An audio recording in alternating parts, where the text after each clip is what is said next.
আসসালামু আলাইকুম রহমতুল্লাহ। সম্মানিত ভিউয়ার্স, আজ সকালে জিরা দিয়ে ভাত পাকাইছিলাম। দেখেন জিরা, ওই দেখেন জিরা, দেখছেন জিরা ভাত, একটু কালারটা জিরা জিরা। আর এই হলো সবজি পাকাইছি, এই সবজি আর জিরা দিয়ে।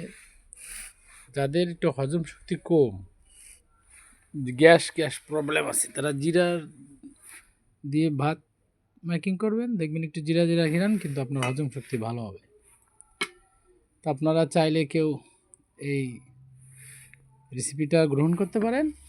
এই যে দেখেন, এই যে সবজি, সিম, টমেটো, আলু, আবার পেঁয়াজের গালি পাইলাম, দিলাম এটা। এই যে আহা, মাছ 2 খান চলে এলো কা, একখান খাবো একখান খাবো। ঠিক আছে সম্মানিত ভিউয়ার্স, আল্লাহ হাফেজ, এখন খাই।